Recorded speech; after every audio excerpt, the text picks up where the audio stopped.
বাবুই পাখি ঘর বাঁধিলে পায় না ঝড় বাদলে কাটায় সে ঘরের দরজা পারে না সে ছাড়তে মায়া ছাড়ে না ঠিকানা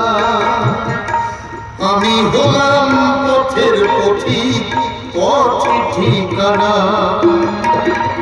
সময় সুযোগ পেলে মানুষ শুধুই পাল্টি খায়